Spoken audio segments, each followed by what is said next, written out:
So I'd like to say welcome to both of our speakers.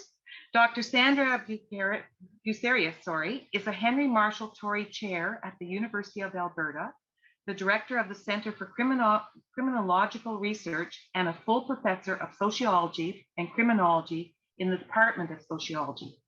She deploys extensive qualitative and ethnographic research to reveal the intricacies of settings that are difficult both to access and understand: prisons, police organizations, and marginalized street and newcomer communities. She is the director of the University of Alberta Prison Project, an extensive multi-method study on prison life in Canada. She has published 3 books with Oxford University Press and is co-editor of the Oxford University Press Handbook series in criminology. She serves on several advisory boards in academia and policy, such as the Advisory Board for Immigration-Related Questions to the German government, her home country. Sandra and her family were attendees of our services in their sojourn in Toronto. So welcome back. Dan Jones has worked in the justice system for 25 years. He earned his master's degree at the University of Cambridge in applied criminology, receiving the Wakefield Scholarship. He is currently a PhD candidate at the University of Huddersfield, where he received the Secure Societies Institute Scholarship. Dan is working in collaboration with the University of Alberta on the University of Alberta Prison Project. He is also a professional instructor at the University of Alberta in the Sociology Department. His focus of study is the victim-offender overlap and how research and evidence-based practice can create positive systems change. Welcome to you both, and thank you for being with us today. So thank you so much for having us. I'm, of course, very excited to be back at Bloor Street, even though not in person, unfortunately. We talk a lot about Bloor Street in my family. So thank you for inviting me today, and I'm happy to bring Dan along, who has a lot more practical experience with the justice system than I do. So I think it's going to be a good combination. So hold on, no, my slides don't work. Oh, it does. Okay, so Dan and I will talk to you about prisons and the criminal justice system today. And when we talk about prisons, there are usually 2 very dominant narratives in society. So the first one is that some people believe that prisoners have it way too easy and they should be sentenced to harsher sentences, or maybe not be released at all, depending on the crime that they've committed. And others, many of my colleagues actually believe that prisons are really bad institutions and they should ultimately be abolished. The truth is that both of these narratives are usually shaped by people who have spent little and often no time in prison or talking to those who are incarcerated. So one of the main takeaway lessons that we have learned in our research on prisons is that prisons tragically are often seen as a place of temporary refuge for the people who get incarcerated. And this is obviously a rather different finding and a different message from the 2 dominant narratives that I just mentioned. So what we want to do today is to center the voices and the stories of those who are incarcerated in our prisons to show how the justice system and also other systems in our society fail our most vulnerable citizens. And it is because these systems fail that our most vulnerable citizens view prison as a safe place. Now, I want to say a couple things up front before I go into the stories. The first thing I want to say is that I will not censor our participants' voices. And so please forgive me for the sometimes colorful language in the quotes. And I also want to make sure that you are all aware that we will be talking about some potentially triggering issues such as sexual and physical abuse in our participants' lives. And lastly, I want to be clear that when we're talking about the often traumatic childhoods that our participants have had, we are not negating the fact that many of the people we have met in prison have later on in their lives caused significant harm to other people. So we're not here trying to make excuses for some of the things that our participants have done later on in their lives, but we're trying to draw attention to the people who are in Canadian prisons and how society has potentially failed them throughout their life's course. So before I start, let me tell you a little bit about the research so that you have an idea about what we've done. So with my team of researchers, I've spent the last 4 years talking to over 800 people who are housed in provincial and federal prisons. Both those who are remanded, which essentially means that they are waiting for their trial in a remand prison and not in the community, and they are not yet sentenced. And also we talk to those who are already sentenced. The federal prisons, which in Canada means that you're sentenced for longer than 2 years, up to life, they were all located in Alberta. The provincial prisons, which includes remand prisons, so where you're waiting for your trial, and those who are sentenced for up to 2 years, we're all in a province that I'm not at liberty to name based on my research agreement with that correctional ministry, but I can say that they were also in Western Canada.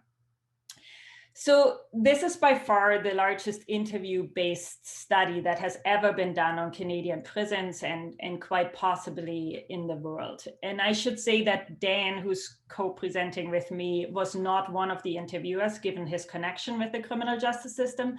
So I did these interviews with other colleagues and with graduate students. And some of the people who volunteered to speak with us had committed some drug-related offenses. Some were sex offenders, some were gang members. Many of them were in prison because they had accumulated fines that they could not afford to pay. So for example, they had collected too many speeding tickets. In terms of security levels, we really talked to everyone. We talked to people on minimum security. We talked to people on maximum security units. We talked to people on protective custody units. These are typically units that are mostly made up of people who had committed sex offenses or who had left gangs that they once belonged to. We talked to people on general population units and also in solitary confinement. So really, we talked to everyone who is housed in Canadian prisons. And because we could not continue our research during the COVID-19 pandemic, we have also started talking to loved ones of prisoners during the COVID-19 pandemic on a bi-weekly basis. So we are very much aware of how things have developed during the pandemic, and we can talk about prison life and everything that you might want to ask about prison later on in the Q&A. So now the first person that I want to tell you about is Natasha, and I put her quotes here just so for you to follow along as I'm speaking. So Natasha was incarcerated in one of the federal women's prisons. She told me when I asked her why she's there, that, well, for me, I mean, I purposefully got myself arrested to get out of the scene because I needed to get out because I was just like a head case, okay? So Natasha grew up in the foster care system, and she has experienced physical and sexual abuse throughout her entire life. She started drinking and using drugs in her early teenager years. And she told me she got herself arrested to get a break from the street life and the drug misuse. And of course, I asked her, would there have been any alternative solution, right? Like, was really getting arrested and going to prison the only way that you could see for yourself? And could she have maybe started an addiction treatment outside in the community? But she said, fuck no, I was too messed up. I needed a real break. So the addiction treatment places need you to check in sober. I can't do that. And I also asked her what she did to go to federal prison. And she told me, I did an armed robbery. I didn't want the money. I just wanted the cops to show up and take me out. So as I was talking to her, she told me that she started using the drugs to numb the trauma that she had experienced as a child and to sort of like forget about the physical and sexual abuse she had experienced as a child. And Natasha was not unique among our participants in that sense. I'm going to show you a statistic, and I think it's cut off here for some of you because of the speakers on the side that you probably see, but the red bars are for our Indigenous participants, and then blue are for our white participants, and then green is for others, which the numbers are very low in Western Canada. So that would be Black and brown and Asian participants who fall into the other racial categories.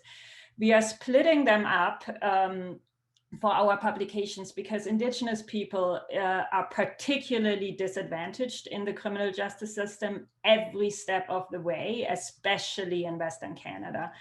So to give you an idea, the Indigenous people make up 6.5% of the total population in our province in Alberta, but over 70%, 72% to be exact, of the women in the federal system that we interviewed were Indigenous. So the over-incarceration of Indigenous people in Western Canada is really, really stark, especially of women. They are also on average in our sample incarcerated at a much younger age than the rest of the population and more often than the other groups. And they have also experienced more abuse than the other racial groups and score higher on every other measure that shows exclusion. Not surprisingly then, they also score higher on the question whether or not they have used drugs outside of prison, with 100% of our Indigenous women in our sample saying yes. So our participants often used prison as a place where they could start a drug substitution program, just like Natasha.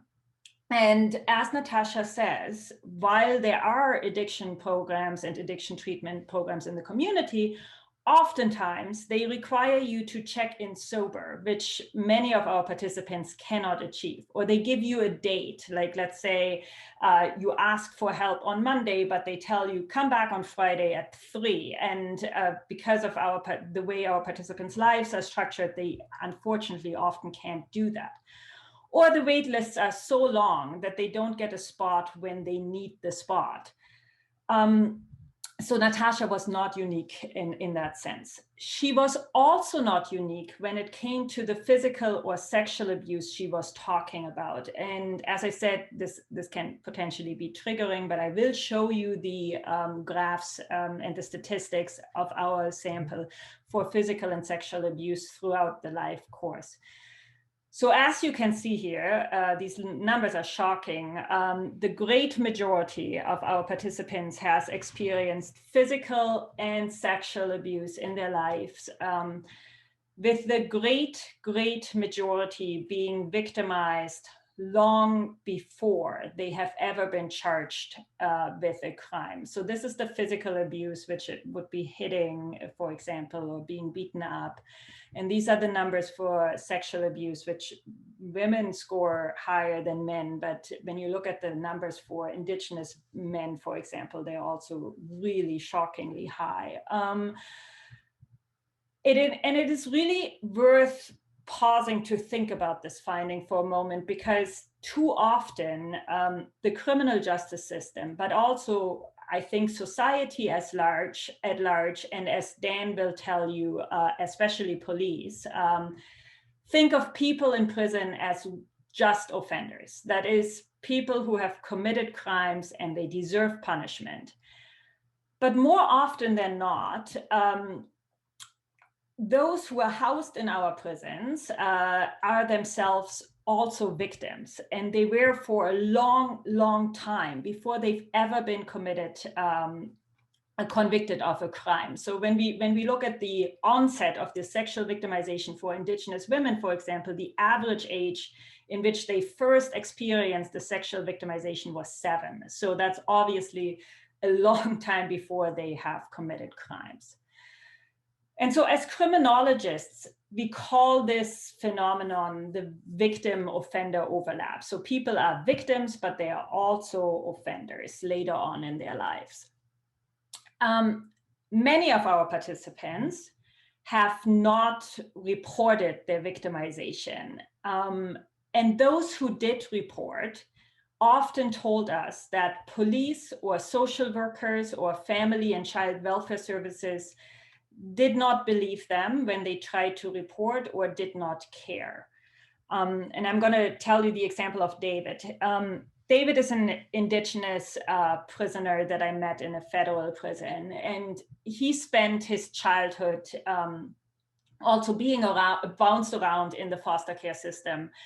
And he told me that he actually tried to tell his social worker that his foster dad beat him and his siblings up with a whip and also sexually abused them. And the social worker told him that she will not be able to find a family that would keep him and his 4 siblings together if she had to move them. So she asked David whether he wanted to proceed with the reporting of the abuse or retract it. And so David retracted it because he couldn't fathom being split up from his younger siblings. And so he continued to stay with his foster parents a little while longer. And this story is, again, not unique. I'm picking stories, but they are representative of the data and of the people we've met. So not only have our participants received little help when trying to report their victimizations, the great majority has also not received any sustained counseling to cope with their trauma. The last person I will talk to you about is Kylie. Kylie grew up on a reserve in Saskatchewan. Since her early childhood, she often switched homes between her mom and her aunt and her grandmother in different foster homes.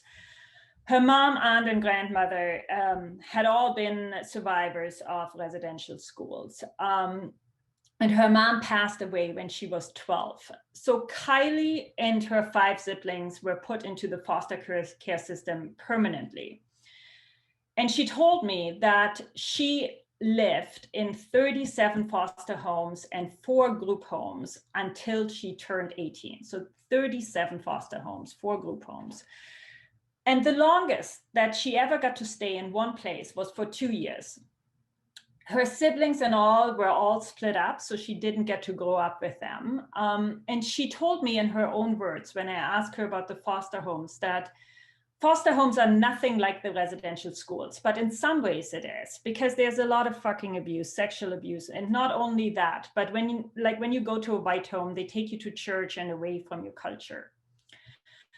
And she described one foster home in detail to me, where she lived with an older couple who made the foster children work around the garden and the farm to sort of like earn their lunches and earn their dinners by pulling weed and picking vegetables.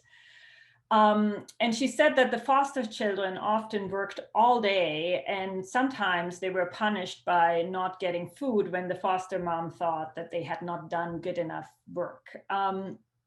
And so when I said, well, that's terrible, she said, well, the worst thing was nighttime when the old man was waiting for young boys and girls. He was a pervert. So she remembers being abused by other foster parents, by older foster siblings, also by her aunt's husband. And when I ask her about prison, she tells me, for me, I say to everybody, I'm in a federal prison and I've never felt more free, more safe.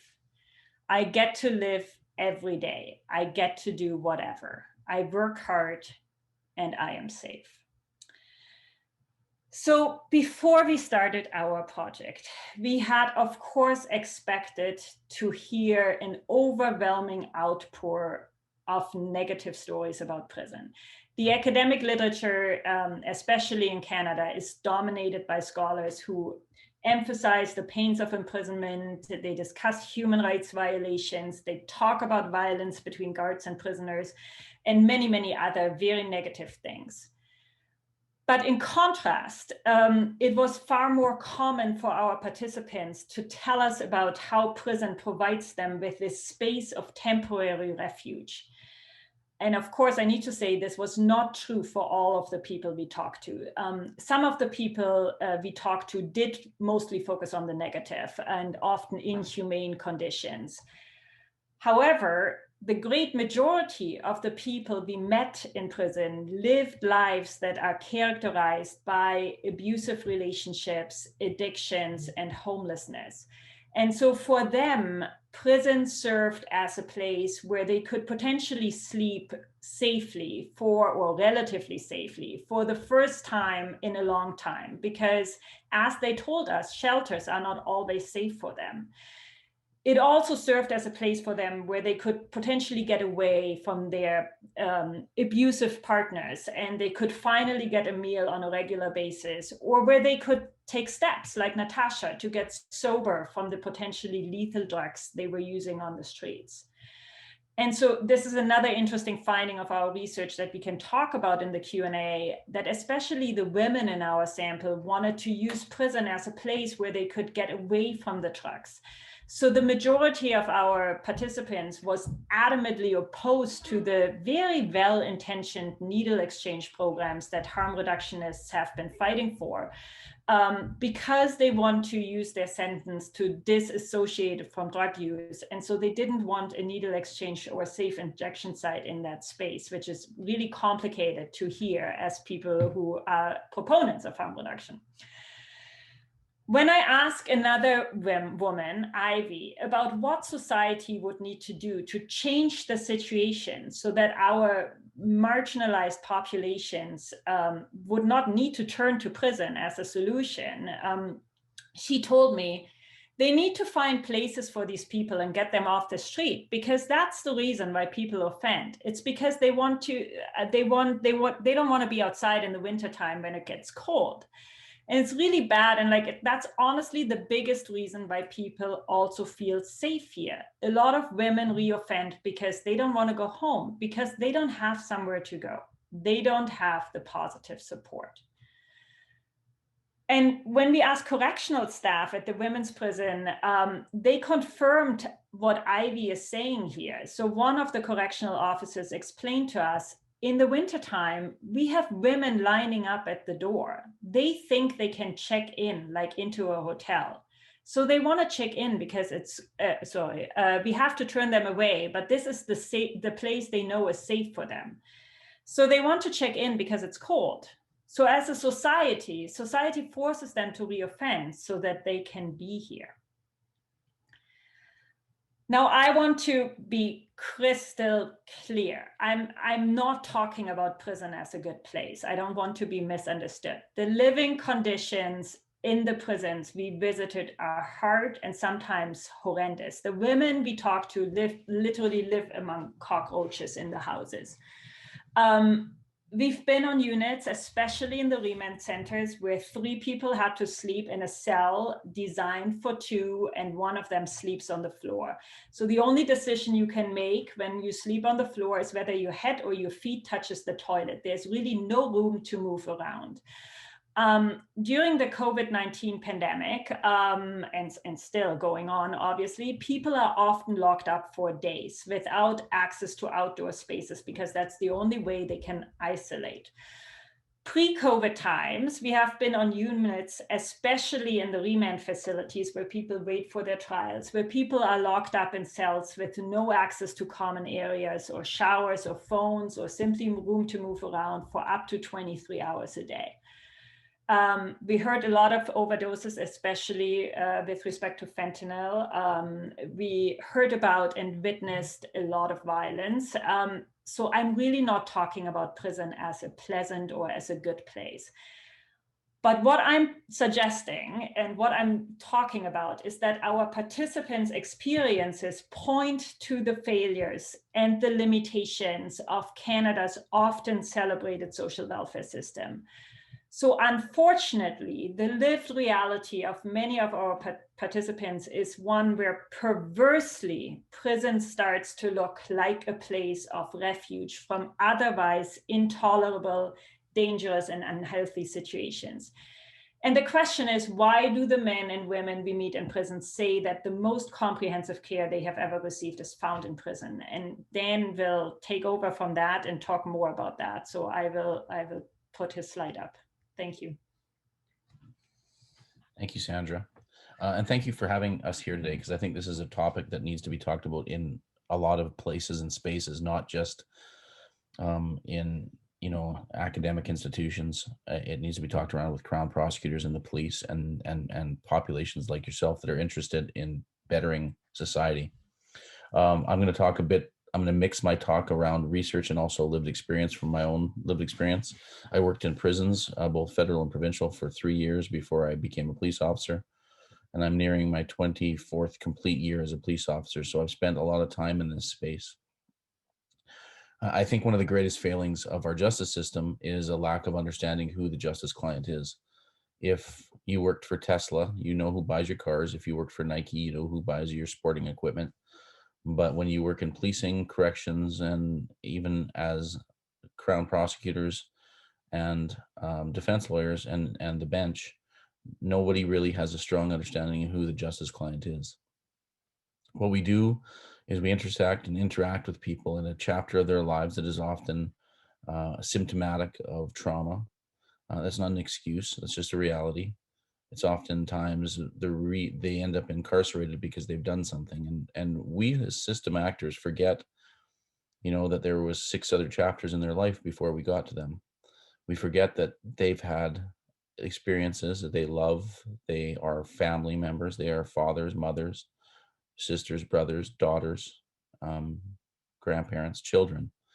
And what we do is we provide them a label of criminal, bad person, bad guy, bad woman, and then we incarcerate them, and we hope that they never get out. The one thing that's very consistent is there's roughly, I think it's 20,000 incarcerated people every single day in this country, and every single one of those people has interacted with a police officer, and every single one of those people interact with corrections officers. But we don't give the police or the corrections officers the requisite understanding of who they're dealing with, of trauma, of why these individuals are in this place that they're in. Sandra spoke a lot about our sample having victimization histories, and she talked about whether they call the police or not. One of the things I found very interesting with our sample was the lack of excuses. They didn't excuse their criminal behavior because of their victimization or trauma. They didn't, in fact, even think that they deserved to be treated as a victim, even though that oftentimes their victimization occurred prior to them ever committing a crime. They would often say, I did the crime, I'll do the time, I deserved it. Why would the police ever investigate for me? And the sad reality is the police should have, and the system should have done better for these individuals at touch points early on in their lives, and would likely, in my opinion, have prevented them from incarceration. But you start to look at the systems that interact with these people on a daily basis. Right now, and I'm sure everyone's familiar with the discourse around policing, the concept of defunding, the murder of George Floyd on TV, and people saying that policing needs to change. I sit here in front of this group saying, I agree policing needs to change, but I think policing needs to change because we need to understand what we're doing, why we're doing, and who we're doing it for. As you start to look at who the justice client is, and I have to say, I have, in my opinion, a relatively different experience than a lot of police officers. I'm an odd person, I would suggest, but I have made a lot of relationships with people who I actually incarcerated. I maintain contact with several people who I've incarcerated, and oftentimes they come and speak with me at different events, and they are probably the most impactful people in my professional life. But we start to look at systems beyond policing, and it's easy for the media to focus on policing as the problem. It's easy for the media to focus on the justice system as the problem. But what we have to start realizing is our entire ecosystem is failing. And as our systems fail people, we see them get arrested. We see them always leading, the final point is the police need to be called. Well, why is that? That is because we are doing a terrible job. One of the things that happens, so Edmonton, we have 3 supervised consumption services sites, 4 if you include our Royal Alexandra Hospital that has a in-service for people inside that are experiencing any medical issues that they're in the hospital for. I don't disagree with supervised consumption. I don't disagree with harm reduction. But every single day we have people wanting to go and get treatment. Now, our treatment in this space is very linear. It's abstinence-based, oftentimes 12-step style programs that are unsuccessful for things like opioid use disorder and other substance use disorders. So we don't have a wide array of treatment. And what often happens is with those treatments, we're treating the symptom of usage. We're not treating the root cause of trauma. Things like cognitive behavior therapy, EMDR, which isn't quite as evidence-based, but EMDR is often seen as positive for dealing with substance use disorder, are unavailable to our client base. People will be on lists for 3, 6, 9 months, 3 years, 4 years for these types of treatment. And in those times, they are continuously using and offending often. One of the other issues is on the screen, the lack of stable housing. Individuals have an inability to be housed. And the other thing is permanent or supportive housing. We have a population that has not been given an opportunity to learn life skills. And then if we throw them into a house and they don't know how to make soup, it becomes a tragic failure. We have organizations in Edmonton like Homeward Trust that house people. They'll house 5,000 people a year. Our homeless population is 2,000. That means they're housing people multiple times because the stability isn't there, because the individuals haven't been given the requisite skills to live on their own, which is tragic in and of itself. And it's one of those things that we need to do better. There are people in Edmonton that would rather sleep in the bush when it's minus 30 than going into a shelter, because our shelter system is volatile, violent, and inhumane. We have a shelter system oftentimes run by religious organizations that treat people inhumanely and kick them out at 6 o'clock in the morning. And they're sleeping right next to, within 6 feet of another mat, where one person may be suffering from coming off of opioids. And if you've ever seen someone coming off of opioids without any treatment, it is one of the most volatile and violent things I've ever seen. Just a diversion from that. And my experience with that is I was a homicide detective, and one of my witnesses was addicted to opioids, and I had to get her sober for trial. So I spent 2 nights in a hotel room with another detective and this witness who was a sex trade worker, watching her violently be sick, and so sick because she was coming off of opioids. It is something you wouldn't wish upon your worst enemy. And we have people living this and trying to sleep beside someone who is having this reaction of detoxing from opioids in a shelter. One of the other things that happens in shelters is because we have these large shelters that house large amounts of people, it becomes unfortunately similar to the Serengeti, where you have these individuals going there for food, water, and shelter, and the predators follow. And the predation of certain and very small amounts of our homeless population or our street population prey on the other people that are trying to seek shelter and safety. And as a result of that, they end up not wanting to be in those spaces. And that goes to the second point of lack of personal security. one of the things we found with drug use in our women population specifically, especially remanded women, was that they were using methamphetamines to stay awake so they weren't sexually assaulted on the street, so that they weren't violently victimized. When people have to use drugs for safety, there is a problem in our society. I spoke about services to manage addictions and that people are waiting on oftentimes far too long of times in order to get themselves help. A lot of our individuals who are on the street do suffer from mental health issues, and there is limited and no assistance for those individuals. One of the issues that happened when I was managing, or the inspector of downtown division, which is our inner city division, was we had an individual who dealt with our members a lot, had significant mental health issues, and also used psychoactive substances to self-medicate. One day he was walking backwards down the street, and our member stopped him, and this was odd behavior even for him. And what they found out that were all of his toes were frostbitten to the point they were becoming gangrenous. We had to arrest him to keep him safe. We had to bring him into the cells to keep him safe, and then I had to contact Alberta Health Services and fight at the highest level in order to have him admitted to the hospital and held after surgery, because he would have started to lose his limbs and eventually die as a result of his mental health issues, leading to this next point of difficulties in maintaining medical care. We have a city and a country that speaks about our social welfare system, including medical attention. What we have is a group and a population of people in the inner city and individuals who often find themselves incarcerated with the inability to obtain any type of medical services.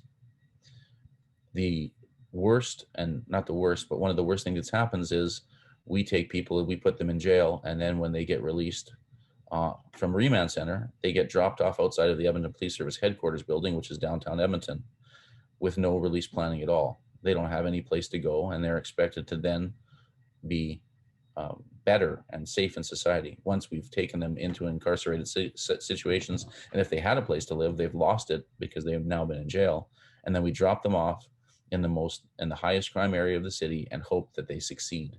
When released from the Fort Saskatchewan jail, and which is just outside of Edmonton, they get dropped off at a Clearview Transit Center with little or no release planning, no safety planning, and no expectation of their success. And finally, I'm going to go back to what I probably started with, and the lack of trauma-informed practices.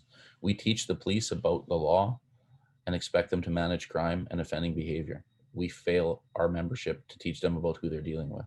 We fail to talk about compassion. We fail to talk about trauma. I look at badges and police badges, and I've spoken on this topic internationally, and every single police badge has words like integrity and community and courage. Not one has the word compassion. What we need to start doing is leaning towards a compassionate lens, understanding who we're dealing with, and dealing with those folks in a compassionate way. One of the things I do, and we've done, and Sandra's been a part of, is we've started to bring lived experience people talking to police officers. We don't know if it's effective yet because we haven't measured it.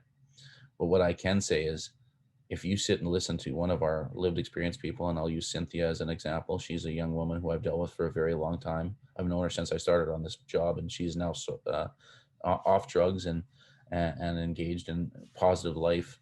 She talks about her first memories of life being her being raped by her father, and the cries of her brother who was raped by her father as well. And then at 13, she was a sex trade worker. At 15, she was HIV positive. And then she became incarcerated for assaulting men. Now, if you can't listen to her story and be compassionate, I believe from a policing perspective or a correctional perspective, you shouldn't be on doing this job. So I truly believe we need to start with that trauma-informed piece as the way we move forward. And with that, I will open up to questions. Thank you. Yeah, so I think we can both answer this. Dan is much closer to the criminal justice organizations, obviously, so he can, you'll talk after me, Dan. I will just tell you what I've done from an academic perspective. So during the COVID-19 pandemic, a colleague and I were asked to present to Dr. Theresa Tam, who's obviously Canada's Chief Medical Health Officer. And so we spoke to her about pandemic management in the prison during COVID-19. And in that context, we're also able to raise a couple of issues that are really, that Dan touched upon and that are very, very prevalent. So for example, in some provinces in Canada, people are unable to apply for a healthcare card before being released. And that really puts a problem into the continuation of care. So if you, let's say, have medical or like mental health issues and you need to see, you need continuation of care, you need to have a medical card to be able to achieve that. Yet if you can't apply for a medical card until you're being released and until you're having an address in the community, you will have a break in your care, because as someone who's just been released, it'll almost be impossible for you to find stable housing immediately, etc., because of all the issues that Dan talked about. So that's a real problem that could be resolved by just a stroke of the pen from our chief medical officer. She hasn't done it yet, but I'm hoping that that is something that it would be easy to do, I think. We have also done a big policy report on pandemic management in prisons that was released by the Royal Society of Canada, and that I think has gotten some attention from politicians. We've presented to Correctional Service Canada, we've presented to Alberta Corrections. So we have those years, we've presented to the police EPS before, but Dan is more in the circles of the criminal justice actors, so he can talk more about that, especially with the trauma-informed stuff.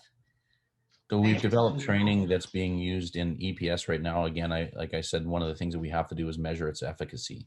One of the problems that I oftentimes see in policing and the justice system is an issue comes up and we start to do training and then we think it's good and we don't really measure it. So we have to measure that training that we've started to do within EPS. We've done it with the recruits and we've done it with certain individuals and specialized areas, and we're continuously being asked to do that and make it a constant. In the EPS, we've also developed a thing called the Compassion Series, which is to try to make this more than just a one-off training. It's a series that we're putting out we're going to try to put out every 6 months, where lived experience people talk on our internal intranet about their experiences in life and with the justice system.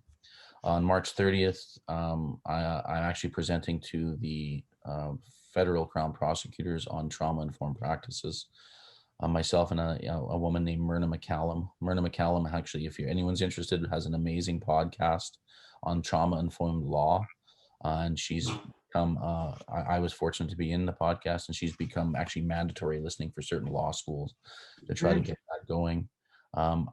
Sandra and I have also been asked to present to the judges conference. Unfortunately, COVID-19 stopped that last spring. And they want us to do that again in the provincial judges conference. I've been really fortunate. I've been asked to be a part of what's called now, unfortunately, sadly, the Beverly Brown Restorative Justice Committee. Beverly Brown was a justice in Edmonton who was very, very connected with the Indigenous community and also a big proponent of restorative justice. And she actually just passed away yesterday. So we named our committee after her. So we are getting more traction than we've had in the past. Our trauma-informed training piece, and I can send that out to you, what all the different things that are in there, is also being picked up by the United Nations. Dr. Melissa Jardine of that wants us to actually develop training for the United Nations for police agencies across the world and understanding the justice client. And I was just asked this week by Inspector Dave Zacharias in Ottawa to start developing training for them. So there's an interest, but we also need to ensure that we measure the success or the efficacy of this training, that it changes how police interact. So we're in the early stages of looking at that, but right now there's some interest, and I do believe the murder of George Floyd has pushed that to a breakneck speed of need, which is nice, because in 1991 Rodney King was assaulted, and we've been talking about police reform since 1991, and I hope now we can actually see true change in our justice system.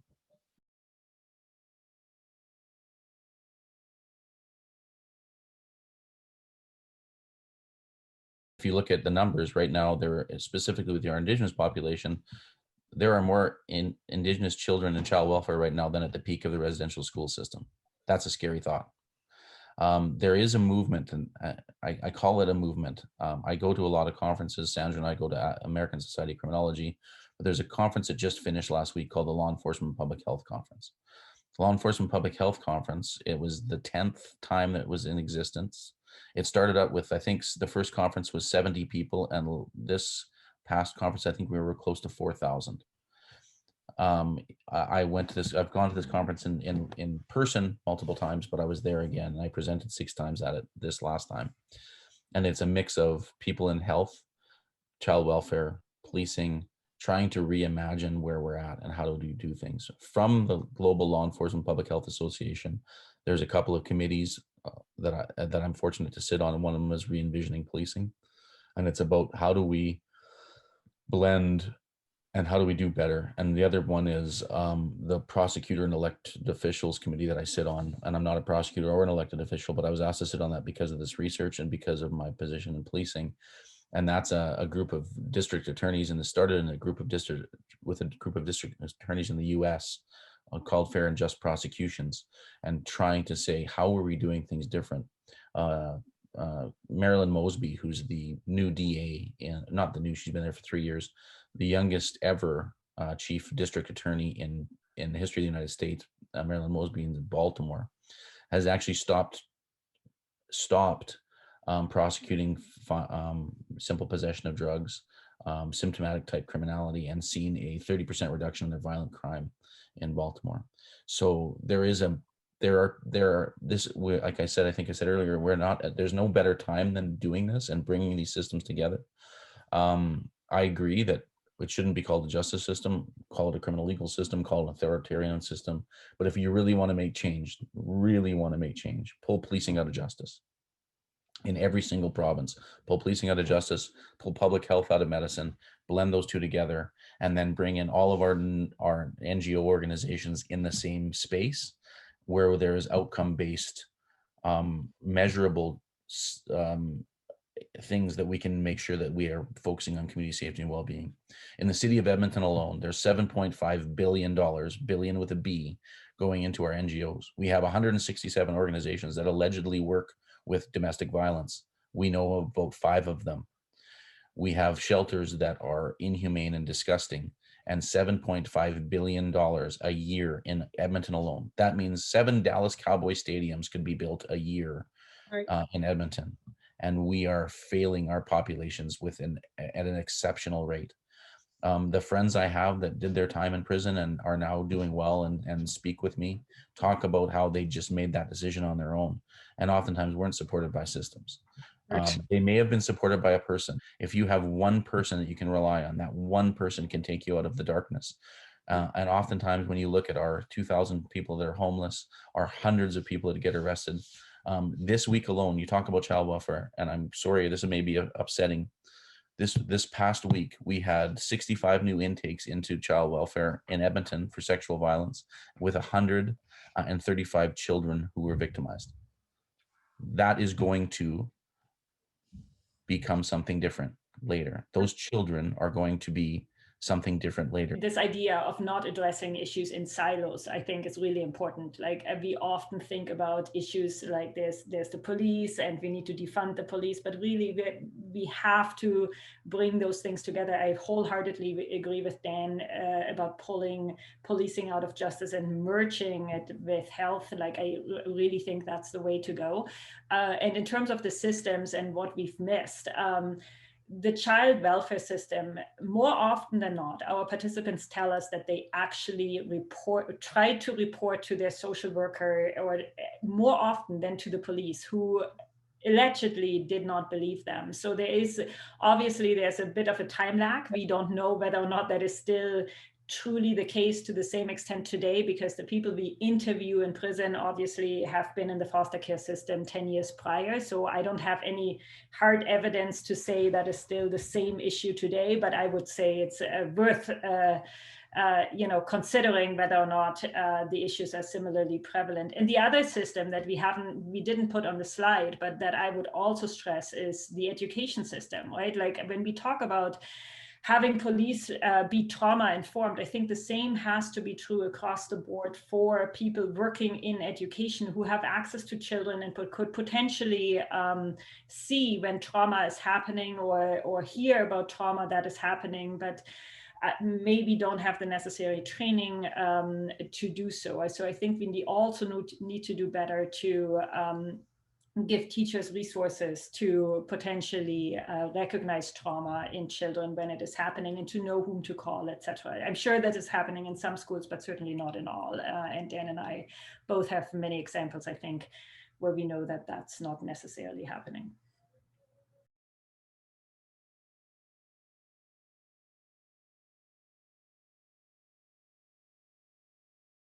So I can say that the motivation right now is to circle around each other and not change at all. I can say that in Edmonton, we recently, I don't know, it became international news. We had a situation where 2 of our members went to the LRT station. They were called there by the LRT station, and they found roughly 7 homeless people in one of our volunteer agencies, and it was minus 33 degrees. And one of the homeless people didn't have a shoe. And our members went down there using the COVID-19 protocols because they were unmasked and eating, kicked them out into the street with nothing. And then our deputy chief, who was acting chief, apologized publicly. And I can say internally, it became inflammable. And it was the members were angry that we apologized because the members did nothing wrong. And technically, they did nothing wrong. They were lawfully placed. They were there on a call. But they did everything wrong with compassion. And it becomes this us versus them. And that's one of the things that I have struggled with my whole career, but I've really struggled with lately. The murder of George Floyd, everybody throws that. I have yet to hear a police officer defend Constable or Officer Chauvin. At the same time, I hear, well, that's there, not here. That's an American issue, not a Canadian issue. And what we need to do is we need to get and I truly believe proximity breeds care and love. And if you're not proximate to people, if you don't have connections with people, you don't understand them. And again, I'm going to overshare. I grew up with a lot of people who ended up incarcerated. Some of my closest friends, actually the vast majority of my closest friends, ended up in jail. I've in fact arrested one of my friends with 18 kilos of cocaine and $290,000 cash. I have strip searched another one of my friends in federal prison multiple times because he was one of my inmates. But that gave me a very different view of life, that there is not a delineation between good and bad, that people make bad decisions sometimes based on whatever. So proximity for me has been that. And as a result of that, I've maintained connections with people who I've arrested. Sandra makes fun of me because the one person I call her my daughter, and she looks almost the same age as me. I arrested her for conspiracy to commit murder, and she went to jail for 5 years. I talk to her weekly and tell her I love her. She lives in Oregon right now. And it's about, how do we bring our membership proximate to the people that we deal with? How do we have our membership understand the people that we deal with? One of the greatest things that happened to me in my career was I started in corrections. I think every police officer should start in jail. I really do. Because understanding where we're housing people makes it very hard to want to send people there. I was in homicide, and we had a homicide in jail, and I got asked to go there. I wasn't even on the call, but I got asked to go because of my experience in prison. The other 6 homicide detectives that were there had never been in a jail, including my brother. And they all said, we thought Canadian prisons were soft. This is a scary place. And it's about understanding. And cultural change in policing is a demon of massive proportions. It is a fight I've been fighting at my own peril. I'm fortunate I've been promoted to the rank I've been promoted, but I have been ostracized by chiefs of police because of my desire to change this culture. And I'm okay with that. But right now is an opportunity I think there's 2 things in play. We have a pandemic, and we have defund the police. And if I honestly believe, and this is a horrible thing to say, but if there were sports going on when George Floyd was murdered, he would not have got the attention that he got. If there were other things going on, we would have not been able to pay attention specifically to the culture of policing and the culture of the justice system that results in oftentimes the death or mistreatment of people of color and Indigenous people in our society. So I think right now is an opportunity. We have chiefs of police in Canada that are absolutely committed to doing things differently. Dale McPhee in Edmonton, Peter Slowly in Ottawa, Del Manick in Victoria, Neil Dubord in Delta. So you have this top down, and we also have a bottom up. There's a recent article that just came out around a member in the Edmonton Police Service named Nathan Kennedy. Nathan Kennedy was in foster care, in jail, as a young person, and now has become the police officer because he wanted to be the calm for other people he experienced. We're hiring people with different experiences, and we need to do more of that. It is a tough road to hoe, but it is, I hope, doable.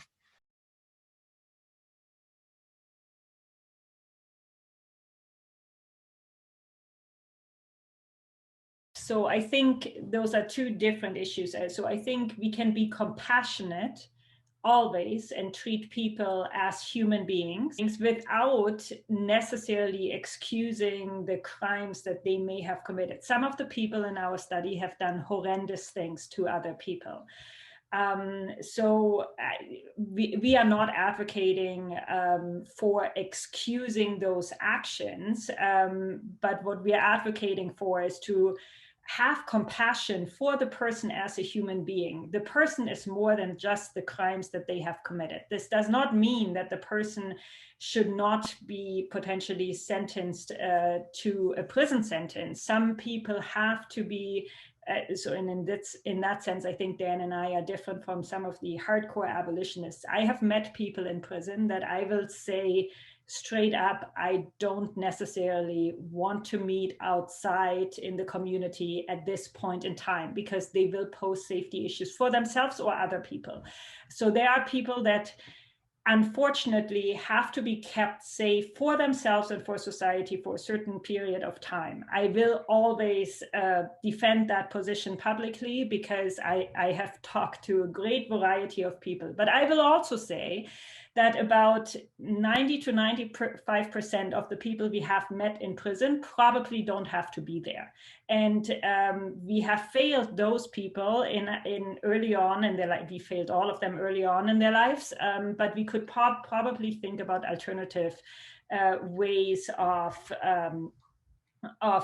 sentencing them if we are in a society where we believe in punishment. But I do believe, just going back to your question, I believe compassion can be shown to every person as a human being, independent of what they have done. That is not the same as excusing the crimes that they may have committed.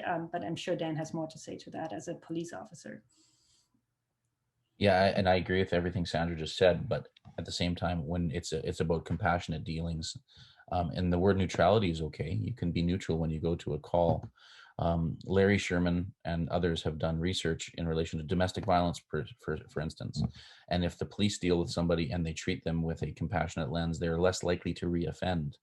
When that procedural justice comes into place and the police are compassionate, I don't think police understand the actual potential impact they have by being kind, by being compassionate, by being caring, by not being physically or verbally assaultive because they want to provide instant justice. This concept of us versus them can be totally negated when we are working with people and we give them a participation or voice in their justice experience, even if they are the offender. And I think that's necessary. Like I've said, I have sat in rooms with people who have committed murder. I have got confessions, and they've been sentenced to life in prison. And at the end of the court case, you get a comment that, "Hey, Jones, you're a really good detective." And I say, "Hey, so and so, it's unfortunate you're in the situation you're in because I hope that this gets you somewhere different." Those are relationships that are okay. And I think we failed to, educate our membership on that. And we have this concept of just the facts, or we need to treat these people differently and show them the way it is, and maybe give them that parting shot of, "Oh, you're a real tough guy because you beat your wife up," rather than, "Hey, there's a lot going on for you. Is there anything we could do to help? And I think we have to delineate policing towards a social and health profession and away from an authoritarian profession that allows us to interact with people differently.